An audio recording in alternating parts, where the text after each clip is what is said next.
Hello friends, நம்ம ஒரு சூப்பரான ஈஸியான சிக்கன் கிரேவி தான் எப்படி செய்யுதுன்னு பார்க்க போகிறோம். இது ரொம்ப சிம்பிளான மெத்தட் தாங்க, கேரளா ஸ்டைல் தான். முதல்ல நம்ம மசாலா ரெடி பண்ணிக்கலாம். அதில் ஒரு வானலில் கொஞ்சமாக பெப்பர் எடுத்துக்கோங்க, ஜீரகம், அதுக்கப்புறமா ஏலக்காய். இது எல்லாமே நம்ம ஆயிலே இல்லாமல் தான் ட்ரையாக வறுக்க போகிறோம். ஒரு டேபிள் ஸ்பூன் அளவுக்கு சோம்பும் எடுத்துக்கோங்க. நான் அதில் மென்ஷன் பண்ணியிருக்க அளவு எல்லாமே கரெக்டாக போட்டுக்கோங்க, ரொம்ப நல்லா டேஸ்ட்டாகவே இருக்கும். அப்புறமா லவங்கம் 5 எடுத்துக்கோங்க. இது எல்லாமே முதல்ல மீடியம் ஃப்ளேம்லேயே இல்லை லோ ஃப்ளேமில் கூட வச்சு நம்ம ட்ரையாக வறுத்துக்கோங்க. இது எல்லாமே லைட்டாக சூடு ஏறினதுக்கப்புறமா சூடு ஏறிட்டு கொஞ்சமாக பொரிஞ்சிரும். அப்புறமா பட்டை கொஞ்சம் எடுத்துக்கோங்க, ஒரே ஒரு பிரிஞ்சி இலை, இதுவும் லேசான சூடாக்கிக்கோங்க.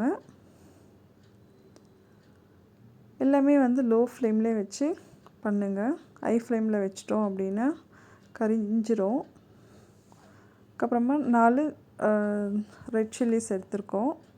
உங்களுக்கு காரத்துக்கு ஏற்ற மாதிரி நீங்கள் எக்ஸ்ட்ரா போடுறதோ இல்லை குறைச்சிக்கிறதோ பார்த்துக்கோங்க. அதுக்கப்புறமா 2 டேபிள் ஸ்பூன் அளவுக்கு தனியாவும் எடுத்திருக்கேன்.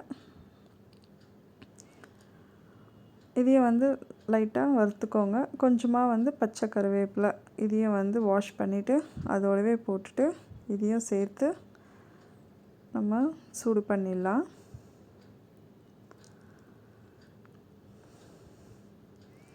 இப்போ கொஞ்சமாக எண்ணெய், இது வரைக்கும் நம்ம எல்லாமே ட்ரையாக தான் போட்டுட்ருந்தோம். இப்போது ஒரு அரை மூடி அளவுக்கு தேங்காய், இதை எண்ணெய் போட்டுட்டு இதையும் கோல்டு கலர் வர அளவுக்கு நம்ம வறுத்து எடுத்துக்கோங்க.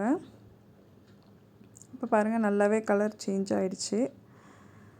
இதோடவே நம்ம ட்ரையாக வறுத்து வச்சுருந்தோம் இல்லைங்களா, அந்த மசாலாவையும் சேர்த்து ஒரு பிளேட்டில் போட்டு ஆற வச்சுருங்க. இப்போ நம்ம குழம்பு தாளிச்சிக்கலாம். அதுக்கு ஒரு குக்கரில் ஒரு 3 டேபிள் ஸ்பூன் அளவுக்கு ஆயில் எடுத்துக்கோங்க. ஒரு 2 வெங்காயமும் பொடியாக கட் பண்ணி போட்டுக்கோங்க. வெங்காயம் வதங்கிறதுக்காக கொஞ்சமாக மஞ்சத்தூளும் கொஞ்சமாக சால்ட்டும் நம்ம சேர்த்துக்கலாம். வெங்காயம் நல்லா வதங்கிட்டோம்.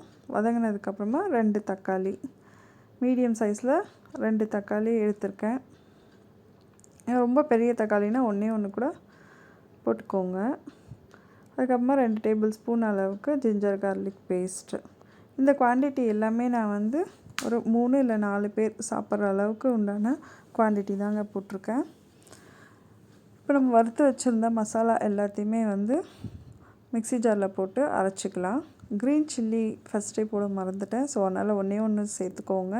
நல்ல க்ரீன் சில்லி போட்டோம், பச்சை மிளகாய் போட்டோம்னா நல்லா டேஸ்ட்டாக இருக்கும். இப்போ அரைச்ச மசாலா எல்லாத்தையுமே இந்த வெங்காயம் தக்காளியோடவே சேர்த்து நல்லா வதக்கிடுங்க. வதக்கிட்டு நம்ம மிக்ஸி ஜாரில் நல்லா தண்ணி ஊற்றி கலக்கி இதில் ஊற்றிடலாம்.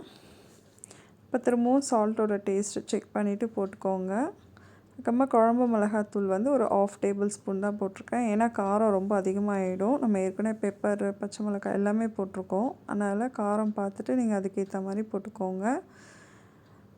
அதுக்கப்புறம் 1/2 kg சிக்கன் மஞ்சத்தூள்லாம் போட்டு நல்லா வாஷ் பண்ணி எடுத்து வச்சுருக்கேன். குழம்பு முதல்ல போட்டுட்டு நம்ம ஒரு கொதி வந்ததுக்கப்புறமா நம்ம சிக்கனை போட்டுடலாம். சிக்கன் போட்டுட்டு இதை மீடியம் ஃப்ளேமில் விசிலே வெயிட் போடாமல் ஒரு 20 மினிட்ஸ் மீடியம் ஃப்ளேம்லேயே வச்சுட்டு வேக வைங்க. சிக்கனை எப்போவுமே சீக்கிரமாக வெந்துடும். இங்கே பாருங்கள், எண்ணெயெல்லாம் நல்லா பிரிஞ்சு வந்திருக்கு. கிரேவியும் செமி கிரேவி ஆகிடுச்சு. இந்த ஸ்டேஜில் நம்ம ஆஃப் பண்ணிடலாம். கொஞ்சமாக கொத்தமல்லி தழையும் தூவி விட்டு ஆஃப் பண்ணிவிடுங்க. இது இன்னும் கொஞ்சம் ட்ரையாக வேணும்னா நீங்கள் இன்னும் கொஞ்சம் நேரம் கொதிக்க வச்சுக்கோங்க. இது ரைஸ்க்கு, சப்பாத்தி, பூரி எல்லாத்துக்குமே ரொம்ப காம்பினேஷன் சூப்பராக இருக்கும்.